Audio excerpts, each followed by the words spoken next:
The radical left Democrat Party is divided in chaos and having a full-scale breakdown, all because they can't decide which of their candidates is more unfit to be president. Hola, everyone. Isn't today just going perfectly? Well, except for one man. Today might just be the day that we witness an epic rant about what he wanted in the first place.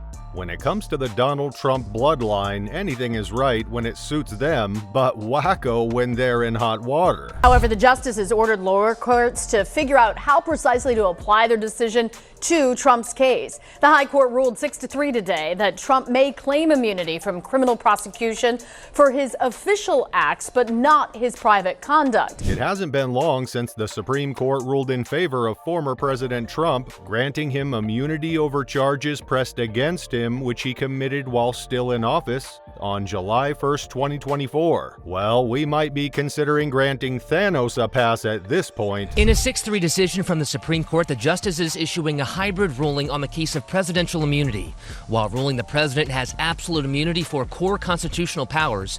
With the opinion of the court, Chief Justice John Roberts writes, the president enjoys no immunity for his unofficial acts, and not everything the president does is official. While questions of presidential immunity have arisen before, such as during Richard Nixon's Watergate scandal and Bill Clinton's sexual assault lawsuit, this is the first time a former U.S. president has been indicted on criminal charges. So this is presumably the first time the SCOTUS has formally ruled that former presidents may be protected from criminal charges. It's like Nixon's Watergate and Clinton's lawsuit had a love child, but this time the stakes are higher. The law in question, let's read it aloud again because seriously, who came up with these laws and why haven't they been updated since the Ice Age? The High Court ruled 6-3 today that Trump may claim immunity from criminal prosecution for his official acts, but not his private conduct. This decision will likely further delay a trial on the federal election subversion charges pending against the former president. ABC's Perry Rossum joins us now live just outside the U.S. Supreme Court. So, Perry, we know this is a complex ruling, and it has major implications for the upcoming election. Right, and former President Trump is calling this a win, a big win for our Constitution and democracy. The U.S. Constitution grants the president powers like issuing pardons, vetoing bills, nominating high officials, including cabinet members and Supreme Court justices, and directing the military after a congressional declaration of war on a foreign nation. But now, the verdict additionally grants presidents presumptive immunity from criminal prosecution for a president's acts within the outer perimeter of his official responsibility. Basically, if a president's action is even remotely related to his job, he's immune. This is the first time this has gone public, and it's as dangerous as giving a toddler a chainsaw. Well, this is in no short sense, a big win for Donald Trump. It means delay. We already knew that a trial on these charges would be unlikely before the presidential election. Now it's all but impossible based on today's decision. And I want to just quote for you, it's from the dissent here. This is a Supreme Court that is sharply divided on this issue along ideological lines. This was a 6-3 decision. The conservatives issuing that decision that Terry just outlined. The liberals in this case dissenting very, very sharply in stark language. However, that's not the issue today. It's more about the crybaby side of the Trump family and their confusing wishes. In a scenario that cleared former President Donald Trump of charges, seizing classified documents, attempting to overturn elections, using the power and authority of the Justice Department for shady investigations, Donald Trump Jr.'s most recent video paints a dark picture exposing their naivete. But they're trying to say that, and they're encouraging it. They want him to assassinate his political enemies. I mean, they're already trying to do that figuratively in court. They're trying to put my father in jail for the rest of his life. You know, one of those cases, I guess, carries the death penalty with it. He's in a panic, fearing this law could be used to execute his father, probably the loudest man in America. It's like watching a telenova, but with more orange makeup. Can you explain the Dems' comment using Navy SEALs to kill your father? Supposedly, court said it's okay. No, the court did not say that. You can't just break the law, okay? You can't just target an American citizen for no reason. That's not what they said, but that's what the Democrats are trying to. They're trying to turn the message into that, right? They're trying to pretend that that's what's going on. It's It's sick. It's disgusting. To understand this, we might have to take liberal Justice Sonia Sotomayor's statements on the Supreme Court's verdict. Appointed by Obama during his first round in the Oval Office and a die-hard democracy enthusiast, she was utterly disgusted by the way the verdict went in line for the former president. In dissent, Justice Sonia Sotomayor writes, "It makes a mockery of the principle foundation to our Constitution and system of government that no man is above the law." She says, quote, "Never in the history of our republic has a president had reason to believe he'd be immune from criminal prosecution if he used the trappings of his office to violate the criminal law. Moving forward, however, all former presidents will be cloaked in such immunity. If the occupant of that office misuses official power for personal gain, the criminal law that the rest of us must abide will not provide a backstop." And here's how she ends her dissent, Katie.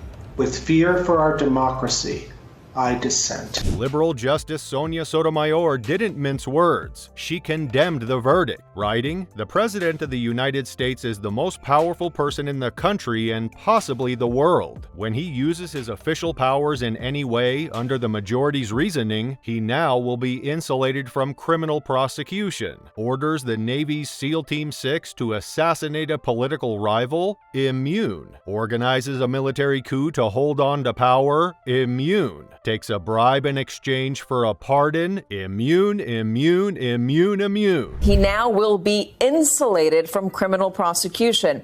Orders the Navy's SEAL Team 6 to assassinate a political rival? Immune. Organizes a military coup to hold on to power? Immune. Takes a bribe in exchange for a pardon? Immune, immune, immune, immune. Now, we don't need to dissect everything, but let's focus on the part that caught Donald Trump Jr.'s eye, and probably his dad's too. From the clip, it's glaringly apparent what set off their alarm. Orders the Navy's SEAL Team 6 to assassinate a political rival? Maybe we'll have to do a special over the weekend. I don't have much more to say other than the insanity of what it is. It appears that Donald Trump Jr., the one-time indicted American and son of the former president, is in full-blown panic mode. He's worried that this new law, along with media chatter, could lead to his father's execution, the biggest thorn in President Joe Biden's side.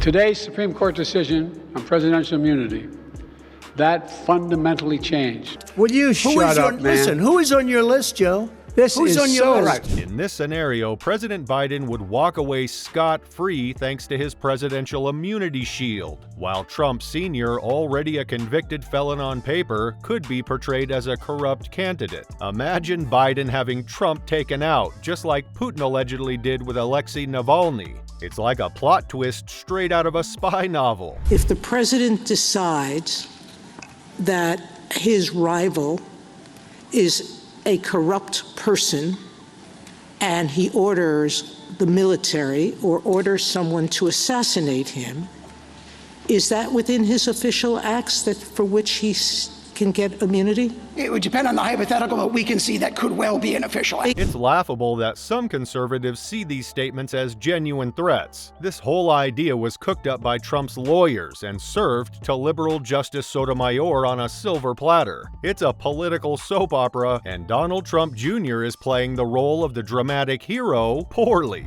And one of the true morons of recent time, Keith Olbermann, tweeted, "Well, thanks, Supreme Court. Now, King Biden, I can officially declare Trump a terrorist and officially imprison him without trial." It's annoying listening to the crocodile moanings from Donald Trump Jr. because it's clear he's in paranoia. No one is interested in murdering the loudest man in the United States, so loud despite his age. It's funny how President Joe Biden and the Democrats have revolted against this much power inferred on the president, such a noble act from someone who is in the position himself to exercise such power. No one is above the law, not even the President of the United States. The American people must decide. They want to entrust the President once again, the presidency, to Donald Trump, now knowing he'll be even more emboldened to do whatever he pleases whenever he wants to do it. Biden himself has revolted against it, showing his commitment to democracy. Meanwhile, Donald Jr. whines about imaginary threats, searching Twitter for statements to support his cause. It's like he's on a scavenger hunt for delusion. It doesn't surprise me at all that's something they would try to do, that they'd be willing to do. That should surprise absolutely no one if you've been. They literally called for the assassination of my father and Supreme Court justices. Someone named Harry Sisson, a Biden influencer, I guess. I think he's like some paid little troll or whatever, tweeted, according to the Supreme Court, Biden could now send SEAL Team 6 to take them all out. He could send in the military to take out Trump. He has immunity for official acts now. Hey, what a popular account you have there. A proper somebody who thinks they can give America orders on what to do. The irony is, if you read it calmly, it's just a neutral tone repeating what the immunity law represents. Not exactly calling on President Joe Biden to send in the military to take out Trump. Even the people who agree with them most of the time, but not 100% of the time, even they will get canceled and silenced. They are sick, sick people.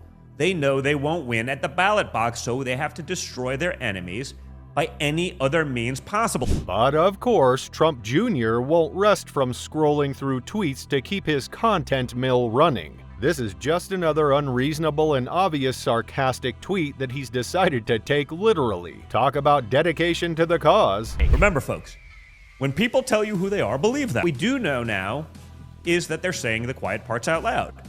These people are sick. Some MAGA supporters have jumped on Trump Jr.'s bandwagon, claiming they should be judged by their literal statements. How about a rundown of everything he's said, and obviously, we would judge him by his literal statements as they have suggested. Because I don't want anybody going on me. We need every voter. I don't care about you. I just want your vote. I don't care. He says, you're not going to be a dictator, are you? I said, no. Other than day one. We will begin removing the more than 2 million criminal illegal immigrants from the country. And the radical left thugs that live like vermin within the confines of our country. That phrase appearing 3 times, including under the headline, "What's Next for America?" It includes references to World War I, citing German industrial strength and peace through strength. Another headline suggesting Trump would reject globalists, a phrase often used by the far right as an anti-Semitic slur. Well, if we judged the Donald by everything he says, he'd be taken out by the military faster than you can say Kofifi. Look, when this election is over, based on what they've done, I would have every right to go after them. And it's easy because it's Joe Biden. This argument unfolds on the backdrop of Trump's relentless allegations that President Joe Biden is behind his indictment and eventual conviction. The GOP insists Biden is using his Oval Office power like a kid with a new toy, aiming to squash his most formidable opponent. With the entire arsenal of presidential immunity powers at Biden's disposal, Trump should probably be shaking in his gold-plated boots if he genuinely believes Biden is the puppet master behind his legal troubles. The GOP also claims the Democrats are twisting the media to silence Trump and their opinions. What's next on their conspiracy list? Remember Trump's tiff with Chrissy Teigen and his party's desperate attempts to erase her infamous tweet? Classic Trump melodrama. On September 8th, 2019, at 11:11 p.m., Donald Trump heckled 2 celebrities on Twitter, John Legend and his wife Chrissy Teigen, and referred to them as the musician John Legend and his filthy mouth wife. Ms. Teigen responded to that email at 12:17 a.m. And according to notes from a conversation with you, Ms. Navarro's counsel, your counsel, the White House almost immediately thereafter contacted Twitter to demand the tweet be taken down. Is that accurate? What did she post again? Oh, right, pussy-ass bitch. No wonder he wanted that tweet gone faster than a cheeseburger at a Trump rally. That's a whole lot of embarrassment to handle, especially for someone who's already, an orange turd. My.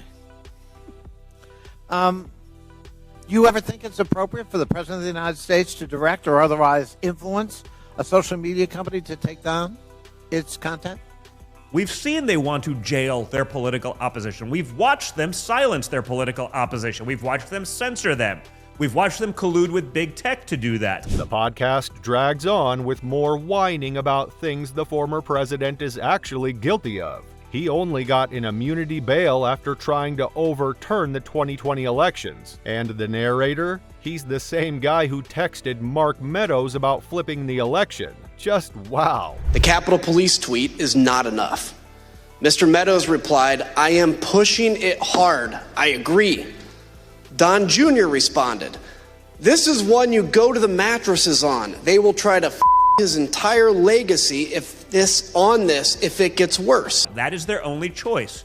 That's why Steve Bannon had to report to federal prison today. It's almost comical watching Trump Jr. try to vindicate Steve Bannon, who pleaded guilty to defying a subpoena from the House committee investigating the January 6th attack. That's a clear violation of law and order. The only one who mishandled Oval Office power to the point of needing immunity to cover it up is Donald Trump. This proves that Donald Jr. is either trying to mislead Americans or panicking out of sheer naivete. I'm not sure we know where he's going yet, but he has to self-surrender on July 1st, and he will serve a 4-month sentence. One of my colleagues did a calculation today, and she said that he is projected to be released, assuming he serves every day of his sentence, 4 days before Election Day this year. That's why they hate Trump, because Trump doesn't really need them. It's why they've pulled all the stops to go after Trump for 6 years. I know a little bit about it myself because they did the same to me. And it's never going to end, folks, until we say enough is enough. Well, either way, he certainly entertained us. Another cry fest from the Trump camp. Bring it on, wouldn't you agree? Right, and former President Trump is calling this a win, a big win for our Constitution and democracy. Special Counsel Jack Smith, the prosecutor in this case, declined to comment. Donald Trump is still celebrating his big win, with his sentencing postponed to September, with several federal charges cleared due to this immunity and the first public unveiling of this scary presidential dictatorial constitutional shield. Does it look scary for the future of America? On immunity, very simple. If a president of the United States does not have immunity, he'll be totally ineffective because he won't be able to do anything, because it will mean he'll be prosecuted, strongly prosecuted perhaps, as soon as he leaves office by the opposing party. So a president of the United States, I'm not talking just me, I'm talking any president has to have immunity. As an example, Biden could come out and you could get him on the border, you could get him on what happened in Afghanistan, a horrible, most embarrassing moment in the history of this country. You could get him on a lot of different things. You could get him taking cash from countries. You could get him on the prosecutor not prosecuting his son or the company or whoever it was, Burisma, in Ukraine. You could get him on that, where it was a quid pro quo, if you remember that. If they don't drop the prosecutor, we're not giving them $1 billion of U.S. funds. If you don't have immunity, you can, you won't be making any decisions. So you have to have it. And I liken it to the fact that police have to have their control back. They have to have respect. And you can always have a bad apple. You can always have something happen. But at the same time, you have to stop crime in this country. It's very much like that. It's very similar to that. But you have to have immunity for a president, and I think most people are seeing that. I've read a lot of legal reports lately and scholarly reports that are saying you really have to have a president of this country has to have immunity, or they're not going to be able to function in office. What other political blunders have Trump and the GOP been up to? Tune in next time for more hilarious and critical takes. Don't forget to subscribe and hit the notification bell for updates.